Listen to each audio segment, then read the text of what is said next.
Мирні народи воюючої країни. Ми захищаємось від вторгнення вже 12-й день.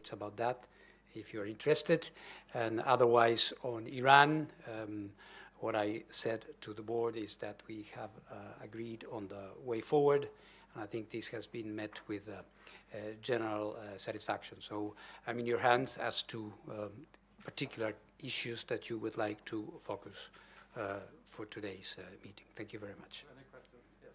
Yes. Please identify yourself. Hana Kaviani, Radio Farda. I have two questions, if I may. First on Iran. Since I know IAEA is not a party to the JCPOA, but in the event of a deal, I want to know how are you collaborating with the parties, negotiating parties, and if the IAEA is expecting, for example, additional resources for the verification work that it has to conduct. On Ukraine, I assume you have seen, you have met Russian Ambassador Mikhail Ulyanov today, as I saw a picture of it on Twitter. He, referring to the Putin-Macron call yesterday, seems to suggest that Kremlin rejected your proposal for a meeting at the Chernobyl facilities. I want to know this third country location or virtual meeting. Why did you want to meet in Chernobyl, and now how is that going to go forward? Okay. Well, many elements in your question. The first thing on JCPOA, of course, like as you rightly point out, we are not a party to the negotiation, but we are, I would say, very present, accompanying the process, advising in the process on many technical matters, and of course we will be implementing it. So we are very, very close to it. It is quite clear that once there is a deal, and if there is a deal, the work for the IAEA will be huge. Simply huge, because we will have to reconcile lots of elements, technical elements and information that have not been subject to the stringent verification system mechanism that we used to have with the full JCPOA when Iran decided to stop applying this and to cease their permission for our inspectors to access and the implementation of the additional protocol. All of this resulted in a situation where our capabilities were reduced. I used to say we are flying blind. This is why we had to have a temporary technical understanding with Iran a year ago, more or less a year ago, whereby we were able to restore some of those capacities, but everything was very fragile. Everything was depending on the voluntary acceptance of Iran, and there were now and then problems in the implementation, even of these temporary agreements. So we hope to move, if there is an agreement, to move into solid ground. But there is the gap, and this is what we have to do. As sometimes you hear at the London Tube, mind the gap. So there is a gap. And we have to look at what has been happening. We have to reconcile the information. We have to make sure that whatever has been happening and we were not being able to verify in the right way is perfectly accounted for to the ground. So it's a huge work, and yes, of course, we are going to be needing additional resources. You know, the IAEA does not escape the fate of international organization and the religion of zero growth budget. So we are requested to do more with the same amount of people, with the same amount of material. We are very happy that our member states, when it comes to this, are always ready to come to our support by giving us extra budgetary contributions. So I don't have any doubt that that will happen. Regarding my initiative to come, there are two things. One is the substance of the initiative, and the substance of the initiative is, at the end of the day, what matters most. What are we going to be having in this agreed framework? Then there is the issue of the place and the logistics, which are not easy at a time of war. Initially, we proposed to come to Chernobyl. Chernobyl was the first facility in Ukraine being seized by the military forces of the Russian Federation.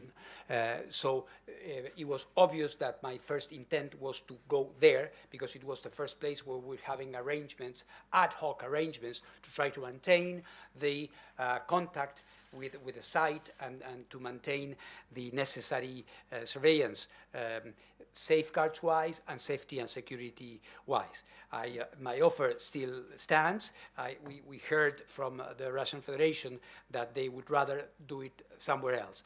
But this is going to be part of a process of consultation, and where we are going to be listening to the Russian side and to the Ukrainian side. And see what is possible in terms of a place and other modalities, which, as I said, are going to be extremely difficult. But we have to do it. There is no way. I said it today. We should not be losing time. Almost every day there is a new episode. The episode last Friday on the Zaporozhye nuclear power plant was extreme, perhaps, but there are some other episodes which indicate that we need to have an agreed, clear framework of what is supposed to be done. So I hope that my consultations in the next few hours are going to be successful. Thank you. Yes. Thank you. Hello, Director. Hello, how are you? Gita Aryan from Voice of America. Yes. I basically have. Oh, I'm sorry. Very similar question as my colleague. Yes. I was wondering regarding Iran. I was wondering if should there be an agreement? Have you already begun speaking with the Iranians about those additional cooperations that they would need to have with you? And also, and if there is no agreement, would that at all affect your recent agreement with Iran over the 3 undeclared sites? Thank you. No, yes and no. Yes, in the sense that we are talking to the Iranians all the time, as you can imagine. We have a constant dialogue, which includes, in an informal way, because in the absence of an agreement, we cannot be, agreeing on things on a very concrete basis, but we are exchanging some indications of what is going to be needed. But at the end of the day, my team, my safeguards team, will have to look at the end at what is actually signed. And when we see that, as you know, this is a very complex agreement, and it has a number of steps, a sequence, as it has been described by the negotiators, with a conclusion day and a confirmation day, a preparation period, a re-implementation day. So within all of these, segments, you will have different activities among themselves for Iran to comply and for us to verify. So this is a huge work ahead of us, and the team has been preparing for that for quite a while. And the second part was? And if there is no agreement, would that affect in any way your recent? No, my recent understanding, as you may have seen by reading it, does not have any direct relationship. As I've always been saying, this is like parallels. We look at each other, but we do not touch. Safeguards issues and the correctness and the completeness of Iran's declarations are something that Iran has to comply with or without JCPOA or any other agreement with any other countries. So this is their obligation. This is why quite clearly it will not be the same. The atmosphere will be different, and things are going to be more complex, perhaps. But we are going to, we've been there. We have been working, come rain, come shine in Iran, and we will continue in this way. Hi, DG Grossi. Jonathan Tyrone with Bloomberg. 2 questions. Yes. A number of countries worldwide have used highly enriched uranium to produce molybdenum over the years. Yes. You are aware of that. Iran declared that they were using its HEU stockpile to create molybdenum-99 targets. I'd like your reaction to that. What's the safeguards risk, your risk assessment on the Ukraine-Russia issue?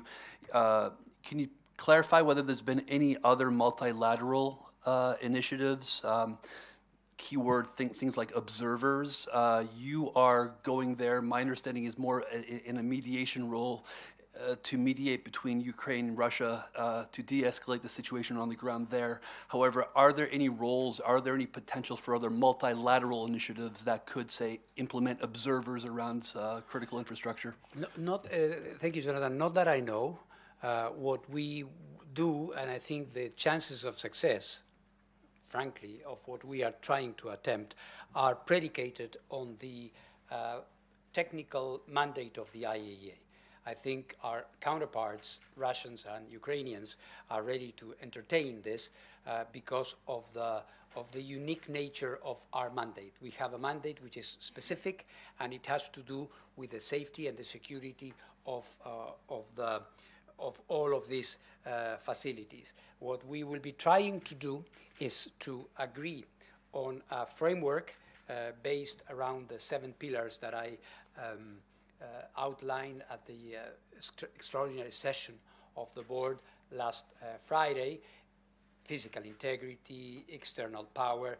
In fact, these 7 pillars are nothing but the distillation of what we have in the safety standards and I would say the broad consensus in the safety community all over the world. Nobody would challenge that. So what we are trying to do is to have a clear understanding that these things are necessary and there are certain things which are not permissible. And if possible, we want to have some concrete measures in order to facilitate the transportation, access for equipment, parts that may be necessary. So, bear with me if I just give you the general outline. It's something now that I need to sit down with our Russian colleagues. With Ukraine, this is in Ukraine, so the Ukrainians have to decide and tell me what they want in terms of these practical aspects. So this is I would say, the idea.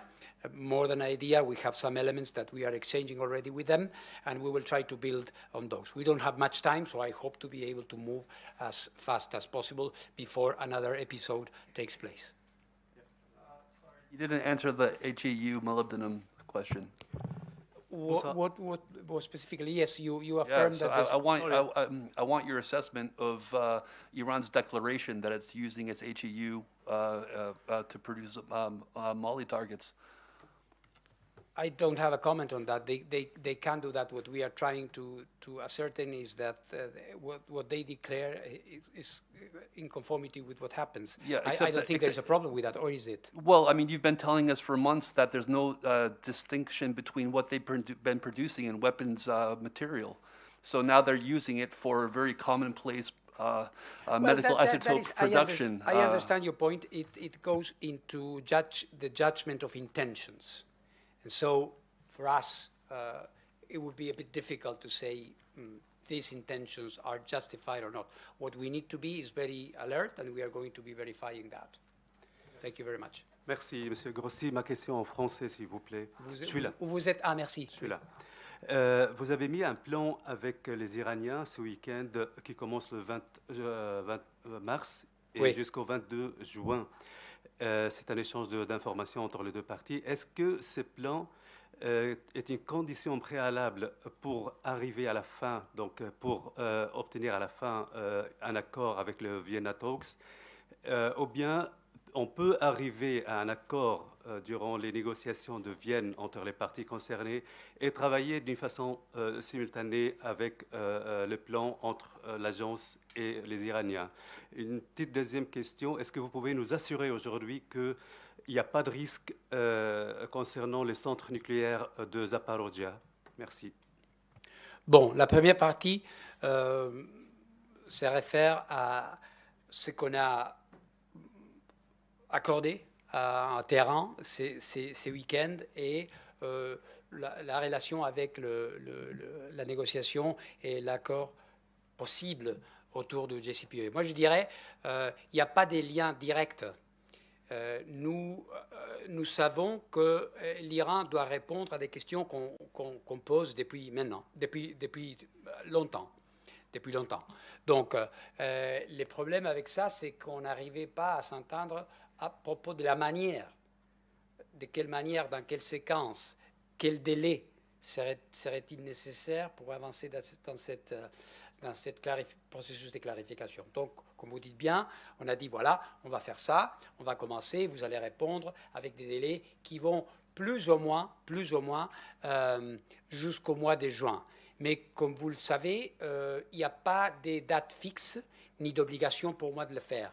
Moi, j'ai dit dans cet accord, et on s'est mis d'accord avec nos collègues iraniens pour dire, on essaye, on travaille dans l'esprit, avec l'intention, with an aim, comme on dit en anglais, d'arriver à la fin de ces processus au mois de juin. Moi, je dirais que pour ce qui concerne la possibilité que notre processus, si je vous ai bien compris, que notre processus échoue à cause d'un manque d'accord JCPOA, ça, c'est vraiment un peu de la politique fiction. Moi je ne pourrais pas vous dire. Moi, ce que je vous dirais, c'est on va travailler, on va commencer et on verra au fur et à mesure qu'on avance. Ça va? Ah oui, excusez-moi. Pour la centrale, bon, comme vous savez, l'épisode de vendredi dernier, c'était un épisode grave, gravissime même. Et on a pu le contrôler. La situation sur place, elle reste très tendue. Très tendue. Et il y a eu, moi je dirais même une dégradation, en ce sens que maintenant, on a été informé du fait que les opérateurs techniques doivent faire accepter certaines activités, fonctions et décisions qu'ils prennent par les autorités militaires en place, ce qui va à l'encontre de toute mesure de sécurité et de sûreté nucléaire existante. Un opérateur doit être laissé en paix, travailler et faire son travail technique. Il ne devrait pas aller chercher le permis d'un militaire pour faire ce qu'il doit faire. Donc moi je suis personnellement préoccupé, je l'ai dit au Conseil tout à l'heure, je l'ai mis dans mon rapport d'hier soir. Donc j'espère qu'on pourra corriger ça. On est en train de mener des consultations discrètes afin de résoudre cette situation. Une petite clarification concernant la première question. Donc, l'acheminement d'échange d'informations entre vous et les Iraniens, est-ce qu'il pourrait aider à améliorer les chances d'arriver à un accord dans les Vienna Talks? Moi, je crois que, pourquoi pas? Moi, je crois que quand on voit de part et d'autre qu'il y a une atmosphère qui s'améliore, qu'il y a une atmosphère de travail qui va mieux, qu'on se parle mieux, qu'on peut avoir accès à des informations qu'on n'avait pas avant, finalement, il s'agit du même pays, n'est-ce pas? Donc, je crois dans les effets positifs, dans les externalités, si vous voulez, d'un bon travail avec l'Iran à ce moment. Voilà. Hi, DG. François Murphy from Reuters. Over here. Always. Just try and get a clearer sense of what you're up to in Ukraine. You sort of have two things going on at the same time. On the one hand, you're trying to bring both sides together and agree some kind of commitment to, protect the security and safety of nuclear installations. On the other, something you've talked a bit less about recently, you have this plan for assistance to Ukraine that you mentioned before. Yeah. And you've said, you can't go into too many specifics for now. But one thing I was curious about is that you, at one of your many previous press conferences in the past week, you didn't rule out actually sending people to Ukraine. I'm just wondering if you can give us some sense of sort of the scale of that, sort of what kind of, just what rough order of resources are we talking Yes. about here? And yeah. Yes, we would need to, thank you for the question. We would need to, first of all, as I said on Friday, we have, first of all, to have a framework. So what are the basic principles? Because, and the principles are not, I would say, are good to have. They are necessary because these principles, or basic points, if you want, indicate to you which are the areas where we are going to be concentrating. External power, communications, and they may have and will have a strong influence into what is, in concrete terms, what might be needed. We know, for example, that there are some pieces of equipment that the plants need or will be needing as part of the normal operation, not necessarily because of an attack or a malfunction now. In the normal course of events, had there not been a war, you would have that. And in the moment, now you have that supply chain is interrupted. So we are already in contact with several countries, with Energoatom in this case, because it's more the side of the operator than the regulator, and we know more or less what they are needing. So we also need to establish some understanding on how to do that. Shall we need to have observers or technical support personnel from the agency to be there? Maybe, but that is something that we would not be able to define now at this point. The same could apply to safeguards, mind you. So at the moment, we are okay. We have remote monitoring. We have remote monitoring for the material there, but there may come a point where we might need to perform a function or not. So there are a number of things, and the physical presence is not excluded. But we need first to have a more or less, user's guide to see. Hello, DG. Albert Otti, DPA, German Press Agency. About the Zaporizhzhia nuclear power plant, you described some of the problems that are there with communications. So would you say that this power plant is still a safe power plant, safely operating power plant, or not anymore? Or how fast is the time approaching, in your view, that it's no longer safe? And the second question is about your planned talks with Ukraine and Russia on a safety framework, safety security framework. Are you still talking? Is the talk now about the logistics, or are you also still trying to figure out? Is there still discussion on the content of the talks? Yeah, thank you. On the first part, I would say I would not say it's not being operated unsafely. We are getting the reports and the assessments from the Ukrainian regulator, and for the time being, this is the situation. That being said, the conditions are absolutely extraordinary, as I have been saying as well. This normal operation is a technical term, but there is nothing normal about what is going on. So there is safe operation, but there are many questions on the ability to sustain this for much longer if we don't support this in some way.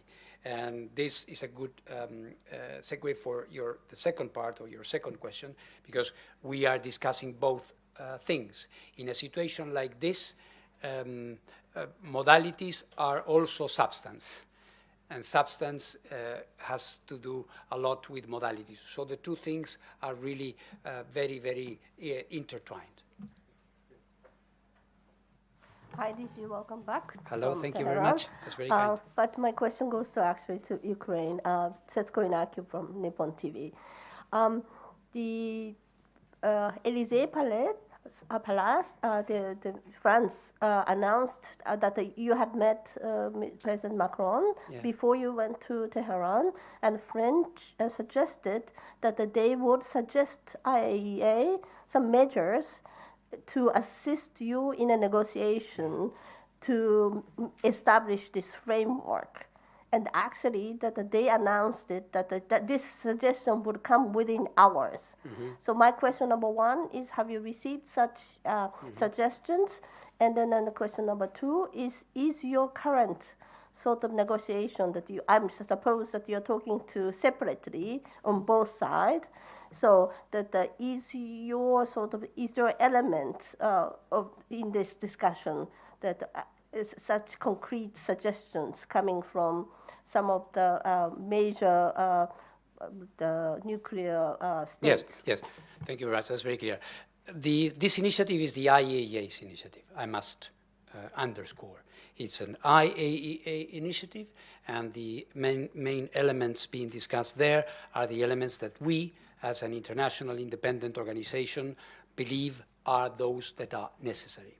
That being said, President Macron, and this is no secret, and it has been announced publicly also by the French government, so I don't have a problem in commenting on that, has been extremely generous in manifesting his support to this idea. And not only that, as you know, he has been in conversation with President Zelensky and with President Putin, and the IAEA initiative for the preservation of the safety and security of the nuclear facilities has been, if not at the center, one of the main points that they were discussing.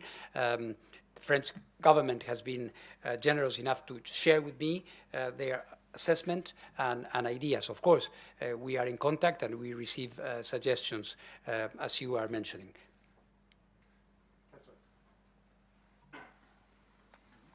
DG, thank you very much. BBC Persian television.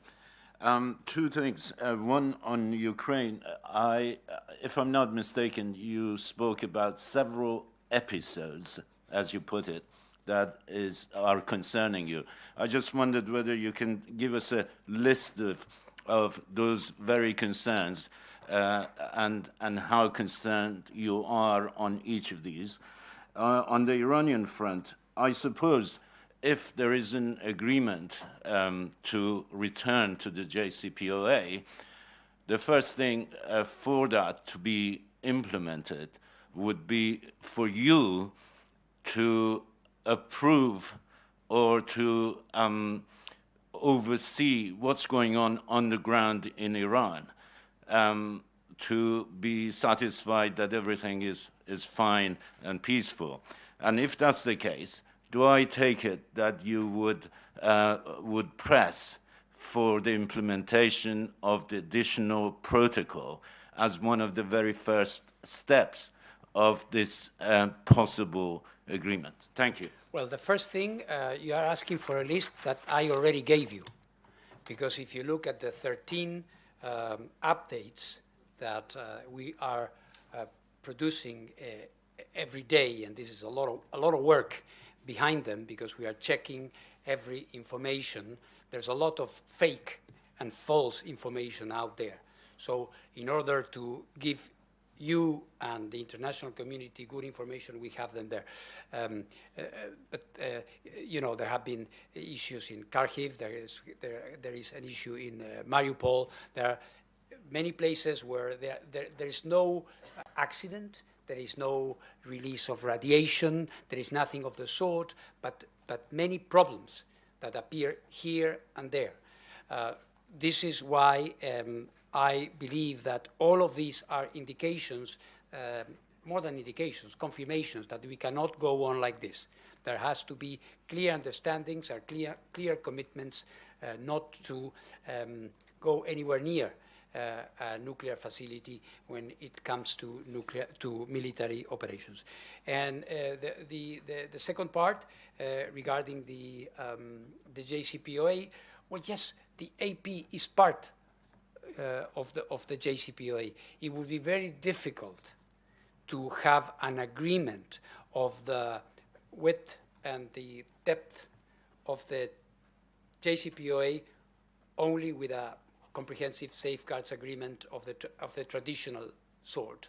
You have to have the ability to ask for accesses and to work in a more efficient way. So to the best of my knowledge, the application of the additional protocol was and is and will be part of the JCPOA reloaded if it comes to life.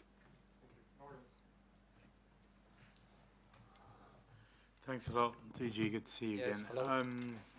I want to pick up a couple of things that you said in your statement today. One on Ukraine and one on Iran. You talked about. You said I reiterate my call. Let it be heard loud and clear. We must avert a nuclear accident. Let us not hide behind all or nothing at all solutions. And I wondered why you said this. And I guess under that question is whether Russia is setting conditions for you to go to Ukraine, and if so, what those conditions are, because clearly if they weren't and they were saying yes, you would probably be there. And my second question is, you talked again about the agreement on Iran of last February and talked about the difficulty of maintaining continuity of knowledge over such a large period of time. Now, we know about Courage and we know about the absence of cameras there.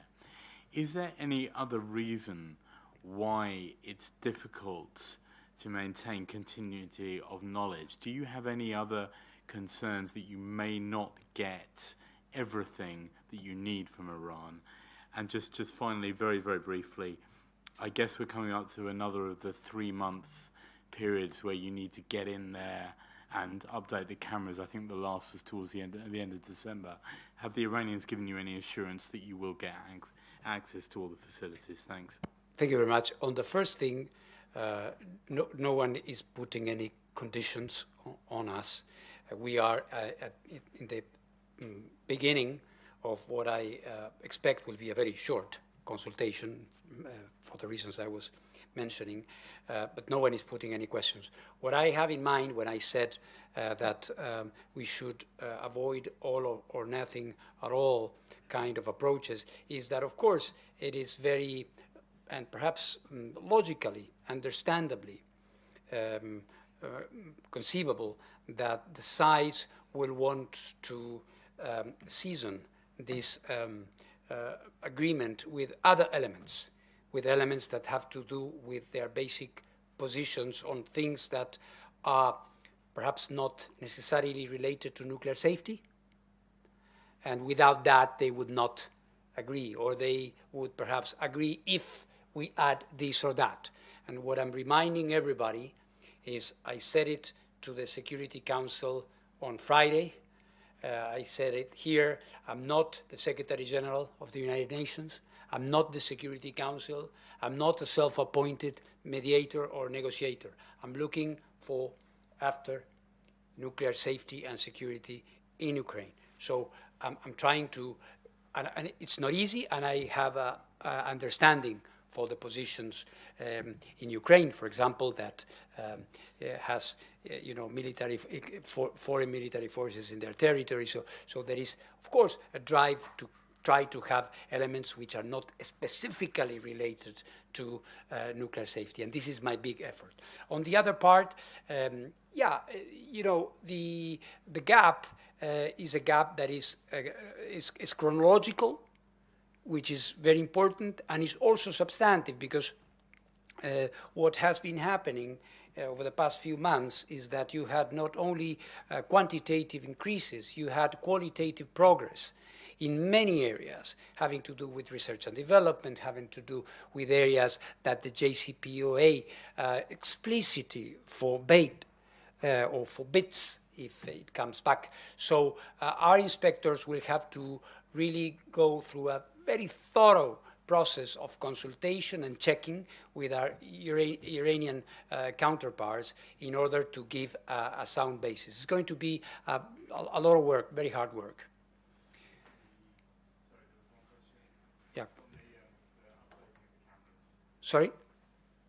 Sorry, DJ, the third question. Yeah, we are coming to that. I don't expect any problems with that. And may I remind you that Karaj was the issue, and now these cameras have been, or we have installed new sets of cameras in Isfahan, where the new facility for the production of parts for centrifuges is operative. So I don't foresee any problems there.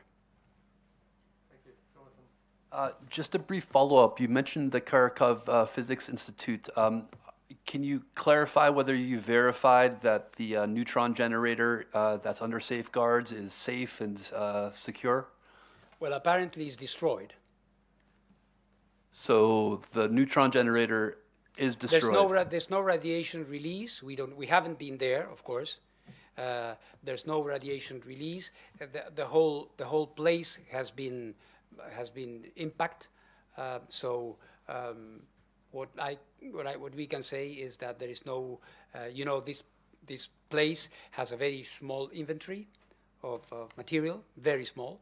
It is a subcritical facility.